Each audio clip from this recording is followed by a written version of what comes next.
रियान पराग ने धोनी के सामने जोड़े हाथ। जी हां दोस्तों, सीएसके और राजस्थान के बीच खेले गए मैच में हमें एक मजेदार वाक्य देखने को मिला। जब धोनी आउट होकर पवेलियन की तरफ जा रहे थे, तब रियान पराग ने उनके सामने हाथ जोड़े। इसे देख सब हैरान थे। सब सोच में पड़ गए कि आखिर रियान ने ऐसा क्यों किया। वहीं अब रियान पराग ने खुद इस पर खुलासा किया और कुछ चौंकाने वाले बयान दिए। जी हां, बताएंगे किसने क्या कुछ कहा, तो वीडियो को अंत तक जरूर देखें। और अगर आप भी धोनी के फैन हो तो इस वीडियो को एक लाइक जरूर करें। दोस्तों, राजस्थान रॉयल्स ने आखिरकार आईपीएल 2025 में अपना खाता खोल ही दिया है। रियान पराग ने गुवाहाटी के अपने होम ग्राउंड में राजस्थान की कप्तानी करते हुए आखिरी ओवर तक चले। रोमांचक मुकाबले में चेन्नई सुपर किंग्स को 6 रन से हरा दिया। इस तरह लगातार 2 मैच हारने के बाद राजस्थान ने तीसरे मैच में जीत दर्ज कर ही ली। वहीं चेन्नई को लगातार दूसरे मैच में हार का सामना करना पड़ा है। इससे पहले टीम को रॉयल चैलेंजर्स बेंगलुरु से शिकस्त मिली थी। राजस्थान की इस जीत के स्टार नीतीश राणा और वाणिंदु हसनगा रहे, लेकिन आखिरी ओवर में संदीप शर्मा ने एक बार फिर एमएस धोनी को रोककर चेन्नई से जीत का मौका छीन लिया। राजस्थान ने पहले बल्लेबाजी करते हुए 182 रन बनाए थे, जहां नीतीश राणा ने सबसे ज्यादा 81 रन बनाए। 183 रनों का लक्ष्य का पीछा करने उतरी चेन्नई ने पहले ओवर में ही स्टार ओपनर रचिन रविंद्र का विकेट गंवा दिया। पिछले 2 मुकाबलों में बुरी तरह पिटने वाले तेज गेंदबाज जोफ्रा आर्चर ने इस बार पावर प्ले में कहर बरपाया और एक मेडन समेत 3 ओवर में कुल 13 रन खर्च कर चेन्नई को बैकफुट पर धकेल दिया। हालांकि इस बार राहुल त्रिपाठी ने जरूर कुछ रन बनाकर टीम के पावर प्ले को बेहतर बनाया, मगर पावर प्ले के बाद श्रीलंकाई स्पिनर वाणिंदु हस्तरंगा ने चेन्नई के मिडिल ऑर्डर को तबाह कर दिया। उन्होंने एक-एक कर त्रिपाठी, शिवम दुबे और विजय शंकर के विकेट हासिल कर लिए। हालांकि कप्तान गायकवाड़ ने अर्धशतक जमाकर टीम को मुकाबले में बनाए रखा और रविंद्र जडेजा के साथ स्कोर को आगे बढ़ाया। मगर एक बार फिर हसरंगा ने अपने आखिरी ओवर में चेन्नई को झटका देते हुए गायकवाड़ का विकेट निकाल लिया। गायकवाड़ 67 रन बनाकर आउट हुए। पिछले मैच में 9वें नंबर पर आकर आलोचना झेलने वाले एमएस धोनी इस बार 16वें ओवर में आ गए और आते ही उन्होंने कुछ बड़े शॉट्स लगाए। 19वें ओवर में उन्होंने तुषार देशपांडे को 1 चौका और 1 लगाया। धोनी ने जडेजा के साथ मिलकर टीम को लक्ष्य के करीब पहुंचाया। अब ऐसा लग रहा था धोनी चेन्नई को यह मैच जीता देंगे। आखिरी ओवर में चेन्नई को 20 रन चाहिए थे और स्ट्राइक पर धोनी थे। रियान पराग ने संदीप शर्मा को गेंद थमाई और वाइड बॉल से शुरुआत करने के बाद संदीप ने पहली गेंद पर ही धोनी का विकेट हासिल कर टीम की जीत लगभग पक्की कर दी थी। शिमरॉन हिटमायर ने बाउंड्री पर एक बेहतरीन कैच लेकर धोनी को पवेलियन लौटाया। संदीप ने सिर्फ 13 रन देकर टीम को 6 रन से जीत दिलाई। इससे पहले 2023 में भी संदीप ने धोनी के खिलाफ आखिरी ओवर में 21 रन डिफेंड कर टीम को जीत दिलाई थी। वहीं एमएस धोनी के आउट होने के बाद रियान पराग का रिएक्शन देखने लायक था। सभी जानते हैं कि आखिरी ओवर में भले ही कितने भी रन्स हो, धोनी चेस करना जानते हैं। इसीलिए राजस्थान का खेमा और खासकर कप्तान रियान पराग काफी डरे हुए थे जब धोनी बल्लेबाजी कर रहे थे, क्योंकि रियान बतौर कप्तान एक भी मैच जीत नहीं पाए थे। तो उन्हें यही डर था कि कहीं बतौर कप्तान वह एक और मैच ना हार जाए। लेकिन फिर जैसे ही धोनी आउट हुए, उसके बाद रियान ने राहत की सांस ली।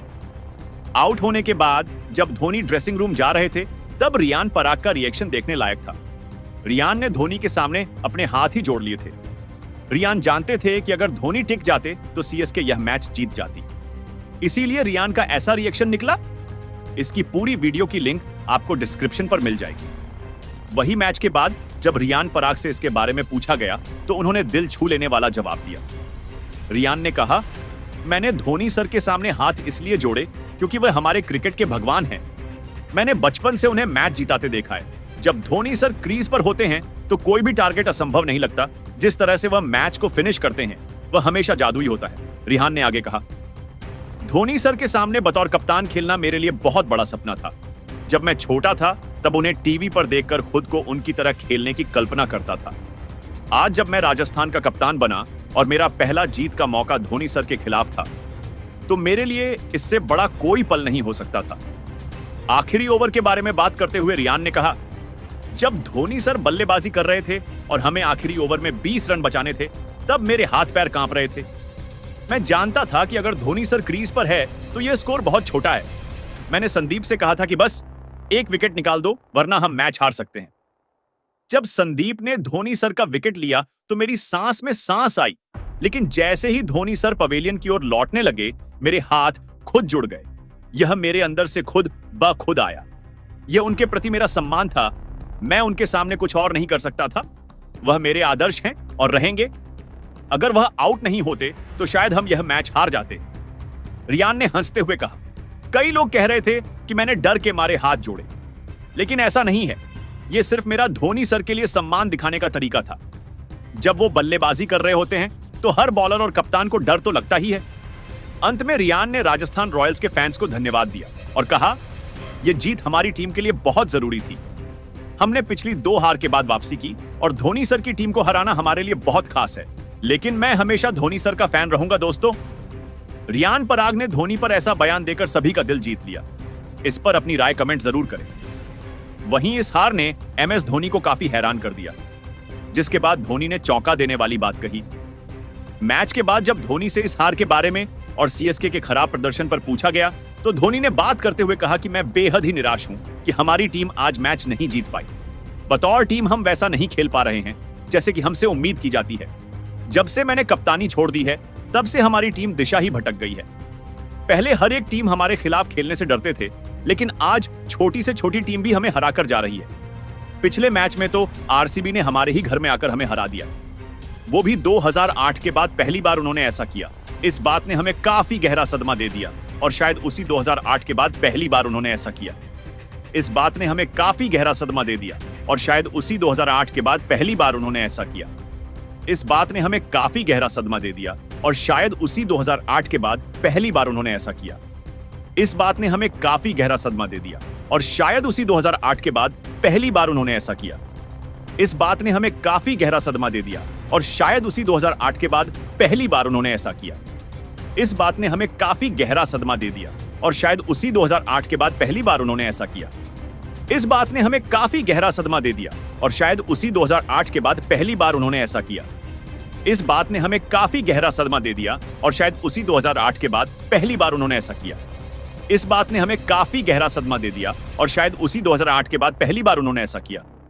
इस बात ने हमें काफी गहरा सदमा दे दिया और शायद उसी 2008 के बाद पहली बार उन्होंने ऐसा किया। इस बात ने हमें काफी गहरा सदमा दे दिया और शायद उसी 2008 के बाद पहली बार उन्होंने ऐसा किया। इस बात ने हमें काफी गहरा सदमा दे दिया और शायद उसी 2008 के बाद पहली बार उन्होंने ऐसा किया। इस बात ने हमें काफी गहरा सदमा दे दिया और शायद उसी 2008 के बाद पहली बार उन्होंने ऐसा किया। इस बात ने हमें काफी गहरा सदमा दे दिया और शायद उसी 2008 के बाद पहली बार उन्होंने ऐसा किया। इस बात ने हमें काफी गहरा सदमा दे दिया और शायद उसी 2008 के बाद पहली बार उन्होंने ऐसा किया। इस बात ने हमें काफी गहरा सदमा दे दिया और शायद उसी 2008 के बाद पहली बार उन्होंने ऐसा किया।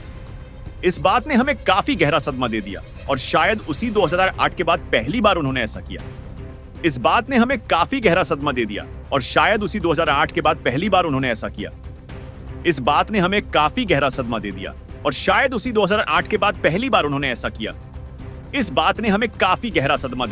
और शायद उसी 2008 के बाद पहली बार उन्होंने ऐसा किया। इस बात ने हमें काफी गहरा सदमा दे दिया और शायद उसी 2008 के बाद पहली बार उन्होंने ऐसा किया। इस बात ने हमें काफी गहरा सदमा दे दिया और शायद उसी 2008 के बाद पहली बार उन्होंने ऐसा किया। इस बात ने हमें काफी गहरा सदमा दे दिया और शायद उसी 2008 के बाद पहली बार उन्होंने ऐसा किया। इस बात ने हमें काफी गहरा सदमा दे दिया और शायद उसी 2008 के बाद पहली बार उन्होंने ऐसा किया। इस बात ने हमें काफी गहरा सदमा दे दिया और शायद उसी 2008 के बाद सदमे से हम अभी तक उभर नहीं पाए। इसीलिए आज भी हमने बेहद ही घटिया किस्म की क्रिकेट खेली। सबसे घटिया तो हमारी फील्डिंग रही है। इस सीजन ना हमसे कैच पकड़े जा रहे हैं और ना ही रन रोका जा रहा है। यही नहीं, हमारी बैटिंग और बॉलिंग भी बेहद ही साधारण है। इस तरह ही अगर चलता रहा तो ऐसे लगता है कि हम सबसे पहले बाहर हो जाएंगे। जहां तक कप्तानी की बात है, आर्थुराज को अब शायद मेरी गाइडेंस की जरूरत है। कुछ फैसले ऐसे लिए जा रहे हैं जो हमें भारी पड़ रहा है। अब समय आ गया है कि ऋतुराज को उसकी गलतियों के बारे में बता दिया जाए, ताकि आने वाले मैचेस में हम इसे फिर से ना दोहराएं। अब उम्मीद तो यही है कि इस हार को हमें यहीं छोड़कर आगे बढ़ना होगा, ताकि हम हमारे फैंस को निराश ना करें। उम्मीद है आगे आने वाले मैच में हम जबरदस्त तरीके से वापसी करेंगे। दोस्तों, आपकी राय में क्या धोनी को ही CSK की टीम की कप्तानी संभालनी चाहिए थी? कमेंट करके जरूर बताएं। MS धोनी ने राहुल द्रविड़ के लिए किया। दिल जीतने वाला काम। जी हां, आज सीएसके और राजस्थान रॉयल्स के बीच खेले गए मुकाबले में सीएसके की टीम को आरआर ने हरा दिया है और इस हार से धोनी बेहद ही निराश थे क्योंकि यह सीएसके की लगातार 2 हार है। लेकिन इस उदासी में भी धोनी ने एक दिल जीतने वाला काम किया। दरअसल मैच के बाद जब राहुल द्रविड़ चलकर धोनी के पास नहीं आ पा रहे थे, तब धोनी ने यह देखा तो वह तुरंत ही राहुल द्रविड़ के पास जाकर उनसे मिलने चले गए और द्रविड़ से बात करने लगे। जहां धोनी काफी देर तक द्रविड़ से उनके इंजरी के बारे में पूछ रहे थे, बल्कि इंजरी के बारे में सुनकर धोनी हैरान भी हो गए थे। धोनी जब द्रविड़ से मिलने खुद गए तो धोनी के इस जेस्चर के बाद द्रविड़ काफी खुश दिखाई दे रहे थे। धोनी ने इस जेस्चर ने सभी का दिल ही जीत लिया। आप धोनी के इस बात पर क्या कहना चाहोगे? कमेंट करके जरूर बताएं। राजस्थान का हल्ला बोल, जबरदस्त जीत। संदीप शर्मा ने जिस तरह से आखिर में अपनी नर्व्स को कंट्रोल किया, खाया ओवरटन के सामने और उसके बाद स्लो ऑन बाउंसर डाला। यॉर्कर की तरफ नहीं गए, अपना एक्सपीरियंस इस्तेमाल किया। सीएसके के सामने एक और बार यह कारनामा कर चुके थे। तो जोफ्रा आर्चर की एक ओवर बाकी थी, लेकिन रियान पराग का यहां पे बढ़िया डिसीजन कि संदीप शर्मा के साथ गए, जबकि जोफ्रा आर्चर ने बहुत अच्छी गेंदबाजी की थी। बहुत सारे पॉजिटिव राजस्थान रॉयल्स के लिए रियान पराग नंबर 4 पे आए और नीतीश राणा नंबर 3 पे आए। मैंने वीडियो में यह बात की थी कि वैसा होना चाहिए। सीएसके के लिए भी बात की थी कि विजय शंकर को आना चाहिए, देव, और वो हुआ भी वैसा। सिर्फ एक कॉनवे को नहीं लेके आए जो सीएसके को लेके आना चाहिए। लेकिन अगर ओवरऑल राजस्थान की बात करें तो बहुत सारे पॉजिटिव नीतीश राणा का बल्ला चला। नंबर 3 पे रियान पराग अच्छे नजर आए, वहां पे कप्तानी अच्छी की और साथ ही में हंसरंगा की बात की थी हमने कि हंसरंगा का परफॉर्मेंस करना, अपना कद बढ़ा करना, वो बढ़ा जरूरी। उन्होंने क्रूशियल 4 विकेट निकाले। जोफ्रा आर्चर का भी फॉर्म देखने को मिला। तो दोस्तों, अपनी राय कमेंट बॉक्स में जरूर दें और चैनल को सब्सक्राइब जरूर करें। धन्यवाद।